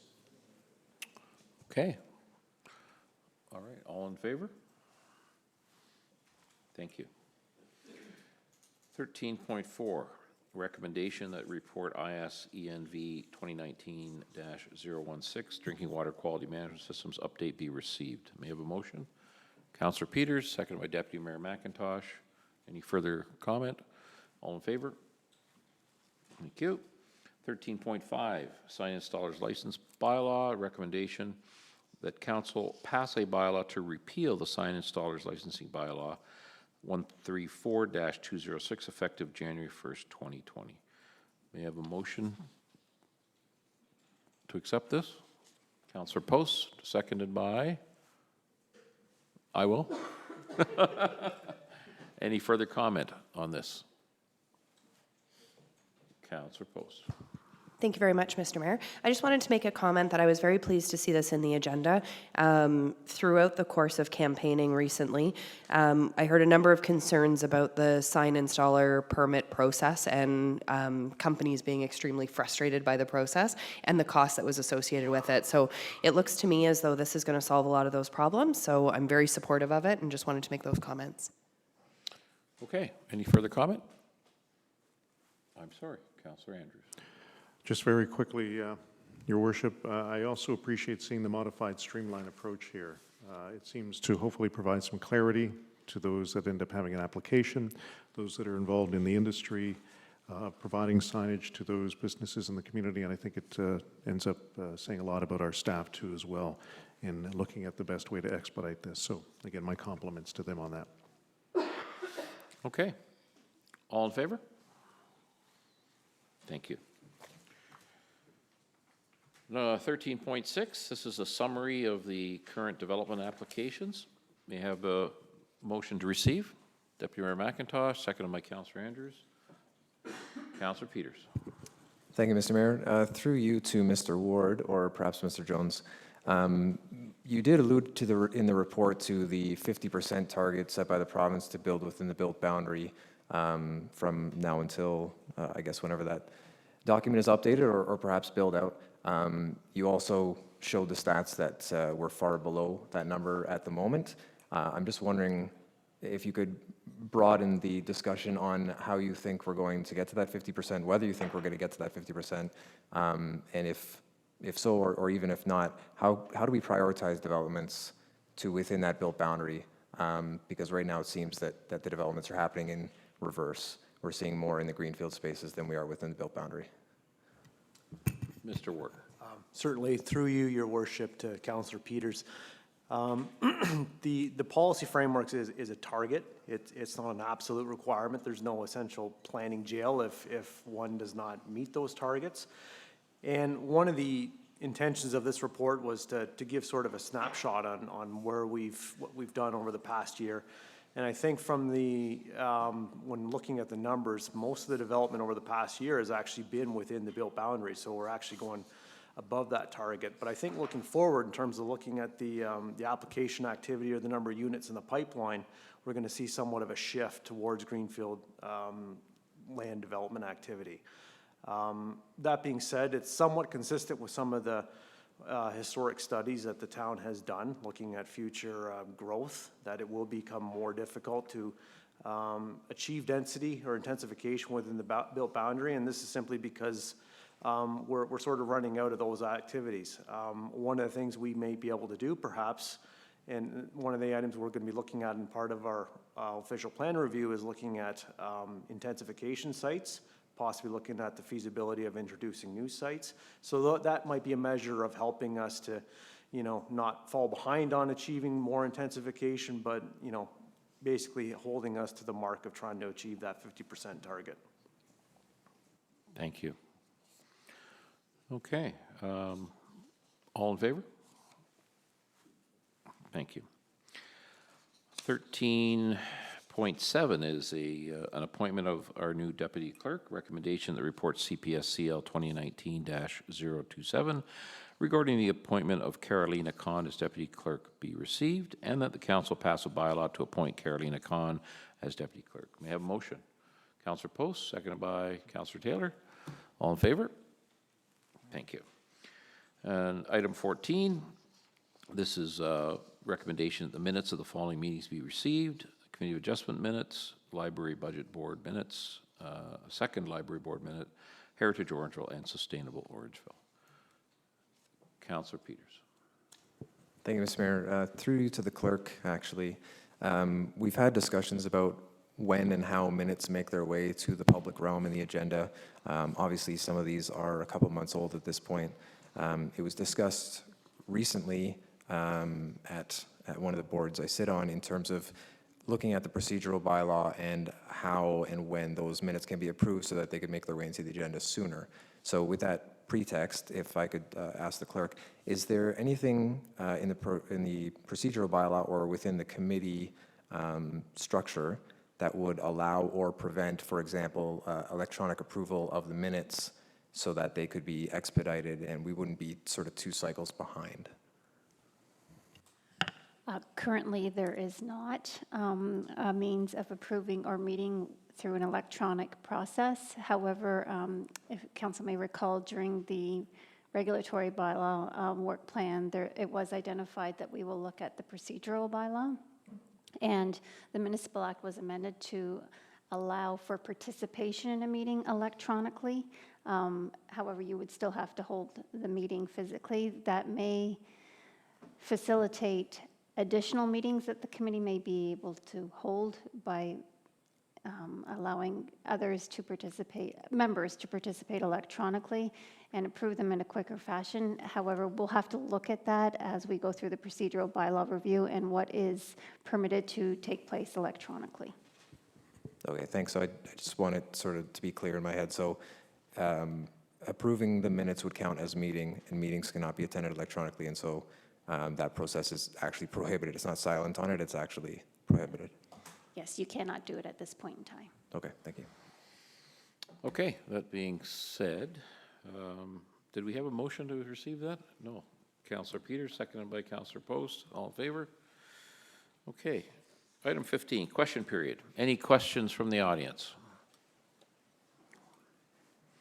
If you could please state your name Good for evening. the record. Noel Ramsey, live in Orangeville. This is, I'm not going to be able to attend the follow-on council meetings with regards to budget, but I do have questions with regards to how the municipalities run and the budgeting. And I'll get to the question, but it kind of boils down to when we're looking at budgets, they're so complex for a resident, and I know that you look at them in detail and it takes you an extreme amount of time. But one of the things that in our back of our minds are, are these departments, are they running efficiently? Are we getting good services for our dollars? And then you start going through the line items and you see big dollar items and going, wow, that's crazy. But they may be running very efficiently. One of our daughters has a background in urban planning, and in her business they have what they call KPIs, or key performance indexes. And you may have that within the Corporation of Town of Orangeville, within the departments. What would be good, or what I would be asking for, if it is within these departments where you do have some methodology of measuring how efficient or well-run they are, is there a way that you could communicate that to the public? Or if there isn't any KPIs or performance indexes, is it something you could consider looking at, especially with the new media digital applications that you've got? Because when it comes to budget time, everyone says, oh God, there's like 4 inches worth of paper. There's no way that any of us could look at that and saying, you're going to dig into it. We really kind of trust you to do that on our behalf. And I have to sympathize with you, because I don't even know how you do it when you're looking at that much paper and how much time you've got in your hands to go through the budget process. It would be good to know ahead of time that the libraries department, for example, is running very efficiently compared to other municipalities or to whatever library standards there are internationally. I don't know if there's these performance indexes that are already built into the municipality that you utilize in different departments. Again, if you do have them, it'd be nice if you could communicate that out. And if you don't have them, it'd be something worth considering. It's not really a question. It's a question to please consider something like that if you would. Right. Appreciate that, yeah. Key performance indicators, right? They call them KPIs, or key performance indexes. Yeah, very good. Okay. Thank you. Mr. Brennan, would you like to weigh in on that comment? And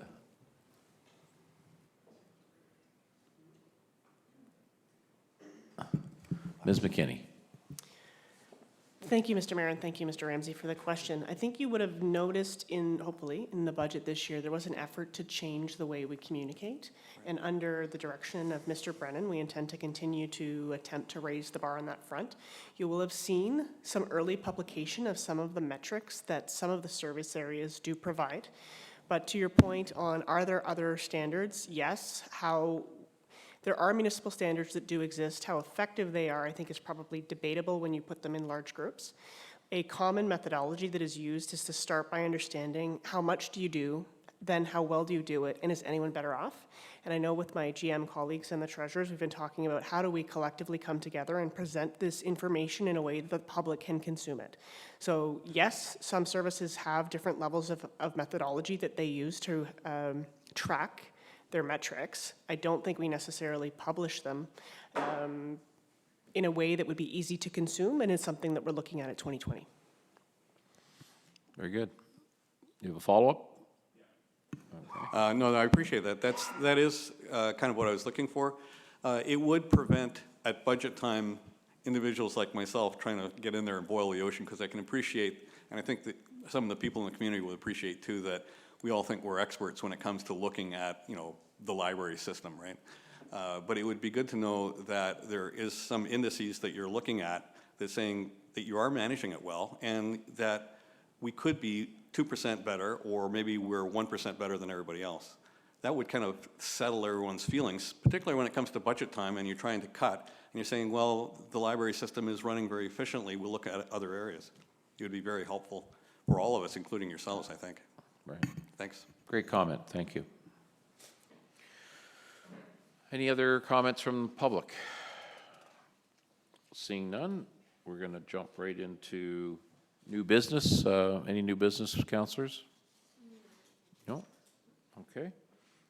And we have bylaw that recommendation that bylaws listed below be read 3 times and passed.